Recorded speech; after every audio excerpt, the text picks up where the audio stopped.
after them. Today I'm going to show you how to make this super cute bag. Isn't this gorgeous? This is made using the all dressed up dies from Stampin' Up that is in our new mini catalogue for spring 2020, our new year. And these are some of the goodies that sort of accompany the die set. Today though, we're not using stamps, we are literally just going to die cut this, and then I will show you various other things that you can do with this, because it doesn't just make this shape of bag.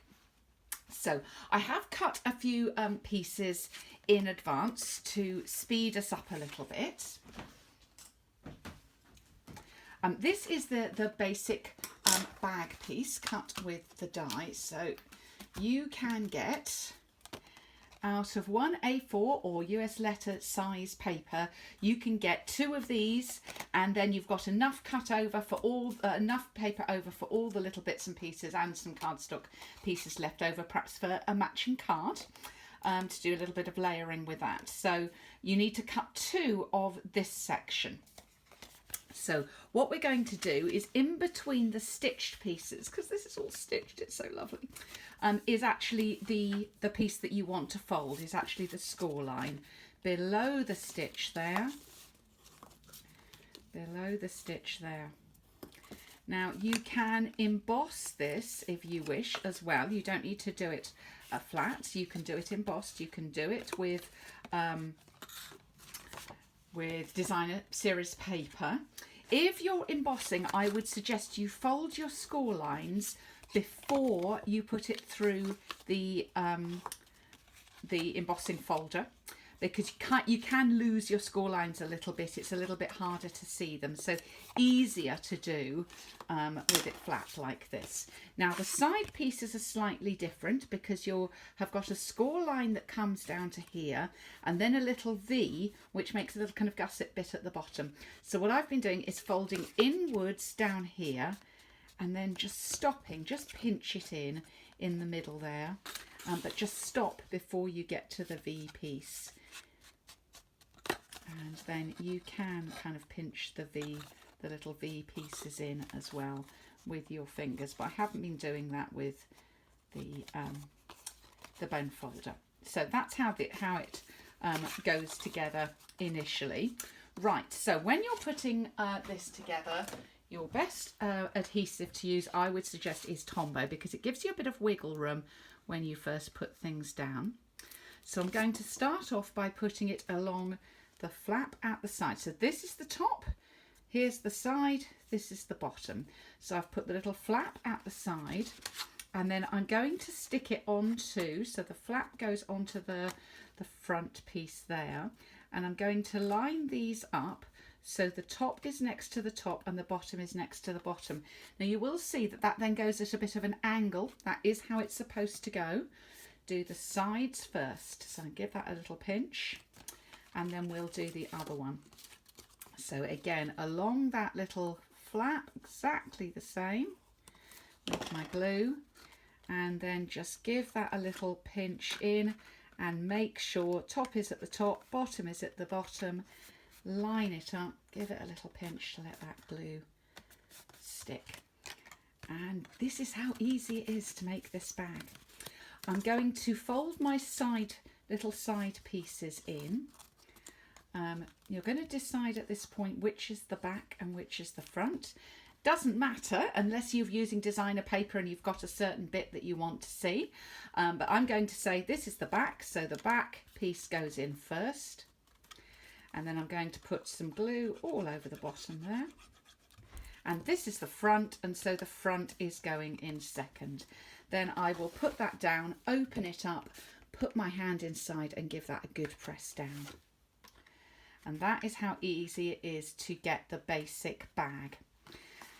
Now, the other pieces that I have pre-cut here are 2 straps, which can be handles, as I'm going to show you now, but you can also make a backpack or rucksack. And what you'll do if you're doing a rucksack is you're going to tuck the piece in there, and then bring it down and put it about 2/3 of the way down.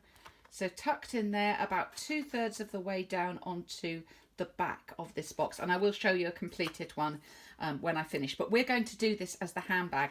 Now you can see, you can have the handbag outwards like this, or narrow and folded inwards like this. Your choice.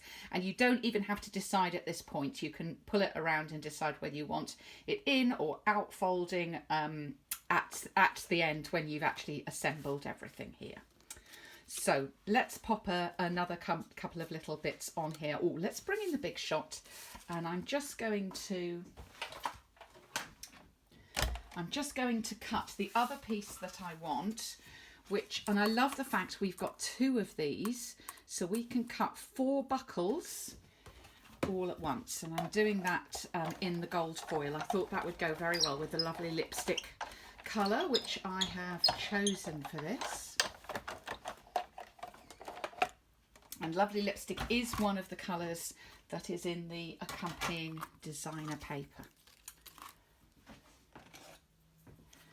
And just give that a little press and that will pop out nice and easily. So you'll see you get 1, 2, 3, 4 with 1 pass through the big shot.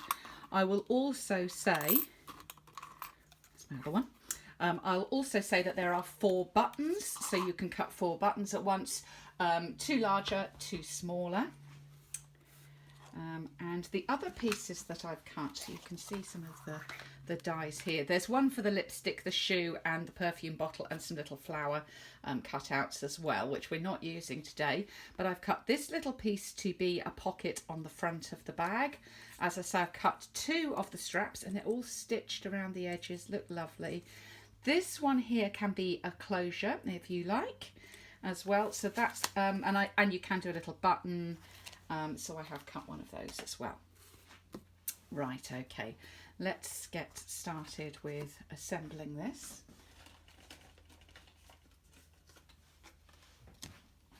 So what I found was the easiest way to do the handles is feed the stitched side through, so you've got a little bit of overlap. You can see a little bit of stitch underneath there. Then you're going to pop a dimensional on the back.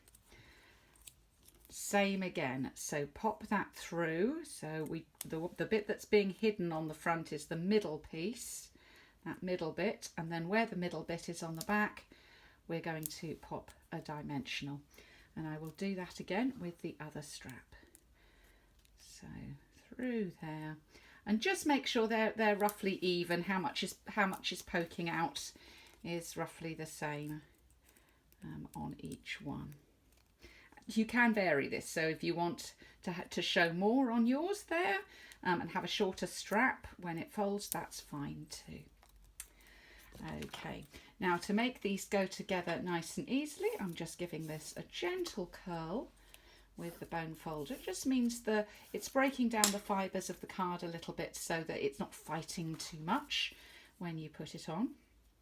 Now let's take the dimensionals off the back there, and then you can line this up wherever you want it to be. I'm just going to pop this one so that the stitching there is kind of in line with the buckle. Doesn't it look cute? I love it.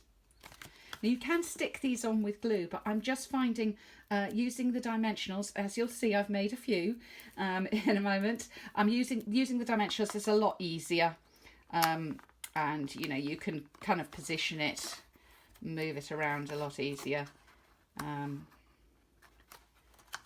it seems to be holding nicely as well. So there you go.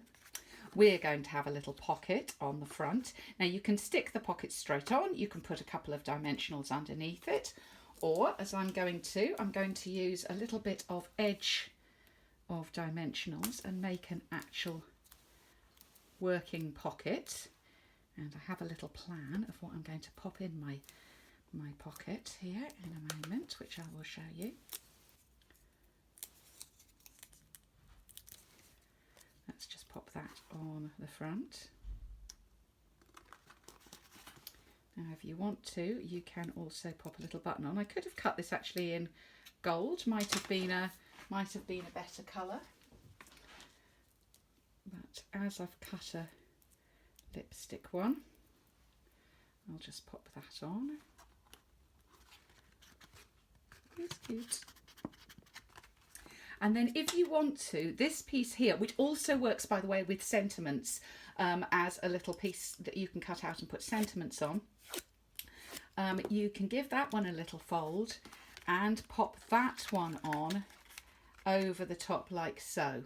Now I've done a couple of these and I've put it on with, I've put them on with dimensionals, which kind of hold it closed, but then you'll need to pull away the dimensional in order to open it.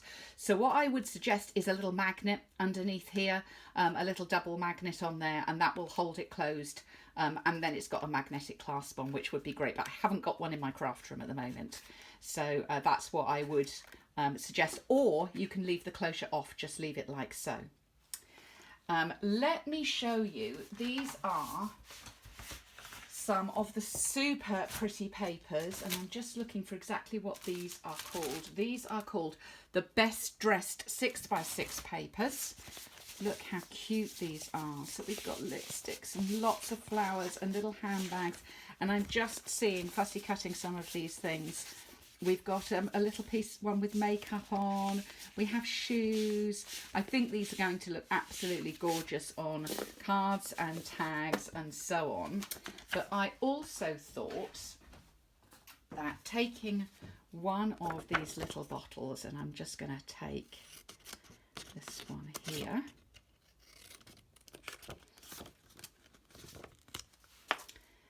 And I'm going to fussy cut this out. Now what I probably would do, if I'm doing this in a class, I would probably get my ladies to stick it onto a piece of cardstock first and then cut it out, just to give it a little bit more strength.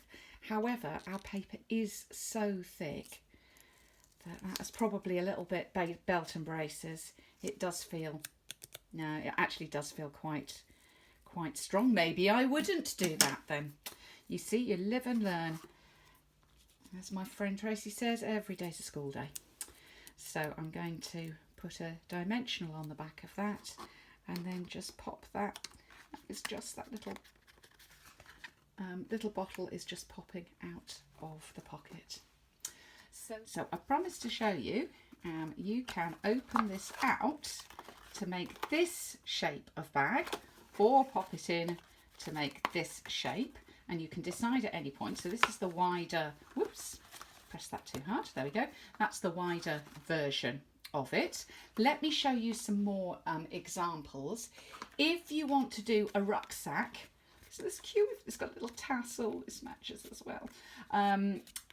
If you want to do a rucksack, there you go. I've got my little pocket on the back there, and I've just taken my straps from inside there over and down about 2/3 of the way onto the back. I've cut this one out of some Parisian designer series paper. I think it's called Parisian Blossom.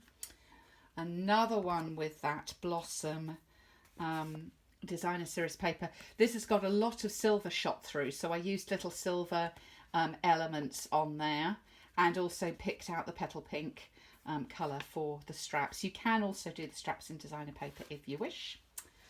And finally, want to show you, and this is an embossed one. So this one I have popped through with the Parisian Flourish embossing folder.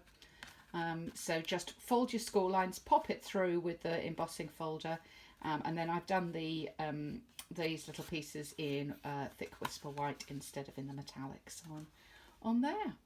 So there you go, some examples, super cute. That is the all dressed up dies from the Best Dressed suite. I think this is totally gorgeous. We will be making one of these in my local classes at elizabethscraftroom.blogspot.com. If you would like to order one of these and you're in the UK or European market, you can also get in touch with me there, or of course get in touch with your own demonstrator if you already have one, and I'm sure she or he would be delighted to help you. Thanks for visiting Elizabeth's Craft Room today.